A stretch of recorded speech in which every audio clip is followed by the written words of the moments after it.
Shalom Bapak Ibu, Saudara-saudariku yang terkasih dalam Kristus Yesus. Tiba saatnya kita akan mendengarkan firman Tuhan. Namun sebelumnya kita bersatu di dalam doa. Damai sejahtera Allah yang melampaui segala akal, itulah yang memelihara hati dan pikiranmu di dalam Kristus Yesus Tuhan kita. Amin.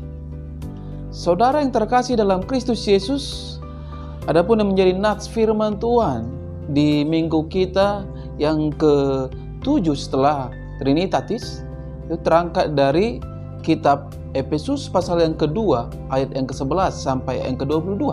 Demikian firman Tuhan.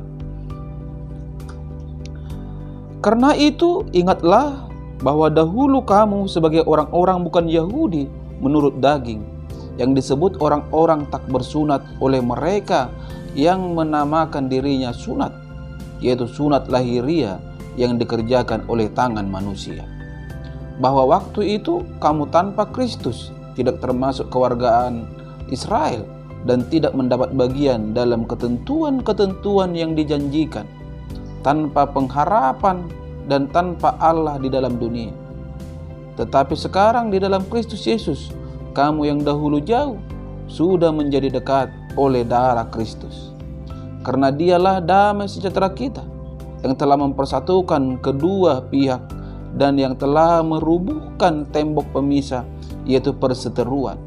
Sebab dengan matinya sebagai manusia, ia telah membatalkan hukum Taurat dengan segala perintah dan ketentuannya, untuk menciptakan keduanya menjadi satu manusia baru di dalam dirinya, dan dengan itu mengadakan damai sejahtera.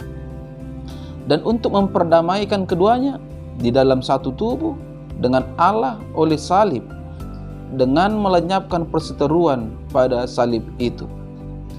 Ia datang dan memberitakan damai sejahtera kepada kamu yang jauh, dan damai sejahtera kepada mereka yang dekat. Karena oleh Dia kita kedua pihak dalam satu roh beroleh jalan masuk kepada Bapa. Demikianlah kamu bukan lagi orang asing dan pendatang, melainkan kawan sewarga dari orang-orang kudus dan anggota-anggota keluarga Allah, yang dibangun di atas dasar para rasul dan para nabi, dengan Kristus Yesus sebagai batu penjuru. Di dalam Dia tumbuh seluruh bangunan rapi tersusun menjadi bait Allah yang kudus di dalam Tuhan. Di dalam Dia kamu juga turut dibangunkan menjadi tempat kediaman Allah di dalam roh, sampai sejatuh firman Tuhan. Saudara yang terkasih dalam Kristus Yesus, adapun yang menjadi tema dari kebenaran firman ini, yaitu kesatuan dan damai dalam Tuhan. Saudara yang terkasih dalam Kristus Yesus, kalau kita menelusuri apa hal mendasar penyebab terjadinya persoalan, permasalahan, keributan di dunia ini, jawabannya hanya satu, saudara-saudara, yaitu perbedaan. Mungkin hal ini tidak lagi hal yang asing bagi kita selaku bangsa Indonesia yang terdiri dari banyak suku, bahasa, dan agama. Olehnya persoalan sering terjadi di negara kita ini. Apakah dengan demikian, saudara-saudara, kita bisa mempersalahkan Tuhan yang adalah pencipta perbedaan itu pada mulanya? Seperti contoh, saudara-saudara, ada laki-laki dan ada perempuan. Tentu tidak. Tuhan menciptakan manusia sebagai makhluk sosial, yang berarti makhluk yang tidak bisa hidup tanpa orang lain. Tujuannya satu, yaitu agar setiap orang tidak sombong, tetapi bisa saling menghargai antara yang satu dengan yang lain, sebagaimana Dia menghargai dirinya sendiri. Satu hal yang menjadi rancangan Tuhan, saudara-saudara, di dalam kehidupan ini, atau di dalam kehidupan manusia, yaitu bersatu dan berdamai. Itu nyata dikatakannya di dalam Yohanes 17 ayat ke-21. Supaya mereka semua menjadi satu, sama seperti Engkau ya Bapa, di dalam aku dan aku di dalam engkau, agar mereka juga di dalam kita, supaya dunia percaya bahwa engkaulah yang telah mengutus aku. Hal ini mengingatkan kita tentang fungsi kita sebagai manusia, saudara-saudara, yang berperan menjaga persekutuan dengan Allah melalui kesatuan dengan sesama manusia. Saudara yang terkasih dalam Kristus Yesus, dalam perikop ini Paulus menekankan pentingnya kesatuan tubuh Kristus. Meskipun ada perbedaan, namun tetap harus ada kerendahan hati untuk menjaga kesatuan tubuh Kristus agar tidak terpecah belah. Gereja seharusnya saling menghargai perbedaan dan melihat perbedaan itu sebagai keragaman yang memperkaya, bahkan kekuatan untuk saling melengkapi. Perbedaan, saudara-saudara, bukan untuk saling merendahkan dan menghancurkan satu sama lain sehingga kesaksian menjadi rusak. Hal inilah yang terjadi dalam jemaat yang ada di Efesus, saudara-saudara. Mereka menciptakan perbedaan menjadi persoalan, di mana ada Kristen non-Yahudi, ada Kristen Yahudi. Padahal gereja dipanggil sebagai alat Tuhan untuk menyaksikan kasih Kristus dalam kesatuan umat di tengah-tengah dunia yang terpecah-pecah ini. Keharmonisan seharusnya dapat ditemukan dengan mudah di gerejanya karena pengenalan akan kasih Kristus. Saudaraku yang terkasih, dengan memaknai kedatangan Kristus ke dalam dunia ini, gereja dipanggil untuk saling mengasihi, menghormati, dan melayani agar damai sejahtera Kristus selalu ada di tengah kehidupan manusia. Perbedaan adalah karunia Tuhan yang harus selalu disyukuri. Sebab bayangkan saja, saudara-saudara, kalau Tuhan menciptakan semua kita manusia dengan wajah yang sama, selera yang sama, atau kepribadian yang sama, pasti dunia ini tidak lagi indah, bahkan bisa jadi kacau balau. Tetapi perbedaan dalam berbagai prinsip, karakter, dan kepentingan kita tidak boleh membuat kita terpisah satu sama lain dalam kehidupan kita bersama. Karena kebersamaan itu sebuah keindahan, saudara-saudara. Jangan karena perbedaan prinsip terhadap suatu persoalan membuat kita sulit hidup bersama dalam damai satu dengan yang lain. Persoalan dengan segala macam perbedaan boleh ada di mana saja, saudara-saudara, dan kapan saja dalam hidup ini. Tetapi kebersamaan itu yang Tuhan ingin lihat dari kita orang percaya. Jangan karena berbagai perbedaan membuat kita selalu terpisah, tidak bisa kompak dan tidak bisa hidup bersama dalam damai dan penuh sukacita, saudara-saudara.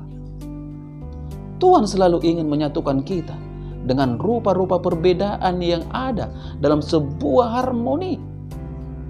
Tetapi kita yang seringkali membuat perbedaan itu sebagai kesempatan untuk terpisah dan memisahkan. Itulah yang membuat hidup ini tidak lagi indah, tidak lagi damai, dan tidak lagi sejahtera. Karena perbedaan bukan dilihat sebagai sebuah kekayaan ilahi, tetapi alat pemuas diri yang penuh noda. Saudara yang terkasih dalam Kristus, bagi Tuhan kesatuan itu suatu yang baik dan sangat indah. Itu tertulis dalam Mazmur 133 ayat 1 sampai yang ketiga, yang berkata, sungguh alangkah baiknya dan indahnya apabila saudara-saudara diam bersama dengan rukun. Seperti minyak yang baik di atas kepala meleleh ke janggut, yang meleleh ke janggut Harun dan ke leher jubah. Seperti embun gunung Hermon yang turun ke atas gunung-gunung Sion. Sebab kesanalah Tuhan memerintahkan berkat kehidupan untuk selama-lamanya. Sangat luar biasa saudara-saudara. Jadi kesatuan hati adalah sesuatu yang dapat menggerakkan hati Tuhan untuk memberikan apa yang kita minta, apa yang kita butuhkan. Dikatakan juga dalam Matius 18 ayat ke-19, jika 2 orang daripadamu di dunia ini sepakat meminta apapun juga, permintaan mereka itu akan dikabulkan oleh Bapakku yang di surga. Sungguh indah, sungguh luar biasa. Untuk itu terlebih lagi jika kesatuan hati terjalin di antara anak-anak Tuhan atau sesama anggota tubuh Kristus, pasti akan mendatangkan kuasa yang dahsyat. Sebaliknya, pertikaian dan perselisihan di antara anak Tuhan hanya akan membuat iblis bersorak-sorai, karena pekerjaan iblis adalah hanya untuk memecah belah sehingga berkat Tuhan pun terhambat turun dalam hidup kita. Di dalam Kristus kita adalah satu saudara-saudara, satu baptisan, satu Allah, dan satu Bapa. Artinya kita bersaudara. Marilah melalui firman Tuhan saat ini kita bangun kesatuan hati di antara orang-orang percaya dan juga pada orang lain. Jangan mau diperalat si iblis. Ingatlah saudara-saudara, Yesus sudah mati untuk kita demi kesatuan kita dan juga demi kedamaian kita. Jadi sesulit apapun keadaan kita dalam menggiring Tuhan, pastikan kita tetap menyediakan diri dengan rela dibentuk oleh Tuhan menjadi pribadi yang dilayakkan sebagai anggota kerajaan Allah. Biarkan Tuhan membentuk diri kita menjadi bagian dari bangunan yang indah di matanya. Bangunan indah ini adalah peningkatan karakter umat pilihan dari waktu ke waktu menjadi semakin serupa dengan karakter Kristus. Ingat saudara-saudaraku yang terkasih, kita sebagai orang percaya diciptakan, diberi kehidupan untuk mampu bersaksi di dalam kesatuan dan di dalam perdamaian. Mari hidup di dalam Tuhan. Tanpa Tuhan kita tidak bisa berbuat apa-apa. Lihat saudara-saudara, hanya Tuhanlah yang mampu menyatukan diri yang adalah Allah kepada manusia. Ia turun ke bumi. Dan hanya Dia mampu saudara-saudara membuang jauh-jauh keegoisan atau mengalahkan egonya, berdamai dengan dirinya, berdamai dengan egonya, sehingga ia menjalani penderitaan itu. Ketika di Taman Getsemani, ia telah melihat besarnya penderitaan itu sampai-sampai ia berkata, kalaulah boleh, ambillah cawan ini dari hadapanku Tuhan. Tetapi karena dia mampu berdamai dengan egonya, ia pun dimampukan melakukan tugas yang diembankan oleh Bapa, sehingga keselamatan terjadi bagi setiap orang yang percaya. Saudara yang terkasih dalam Kristus Yesus, mari tetap hidup di dalam Tuhan. Disitulah terjadi kesatuan dan perdamaian. Amin. Kita bersatu dalam doa. Terima kasih Bapa di surga untuk kebenaran dari firman-Mu ini yang telah berkumandang melalui media YouTube ini. Ya Tuhan, mari Engkau meteraikan kebenaran firman-Mu ini yang mengajak kami untuk kesatuan dan hidup dalam damai hanya ada di dalam Tuhan. Bapa, berkati kebenaran firman-Mu ini sehingga setiap pendengar bisa hidup di dalam damai dan hidup di dalam kesatuan. Karena Engkau telah mengikat kami, karena Engkau telah berkuasa di dalam hidup kami. Engkaulah damai kami, Engkaulah kesatuan kami. Terima kasih Bapa. Hanya di dalam nama Kristus Yesus hamba berdoa dan mengucap syukur. Amin. Salam buat kita semua. Salam sehat.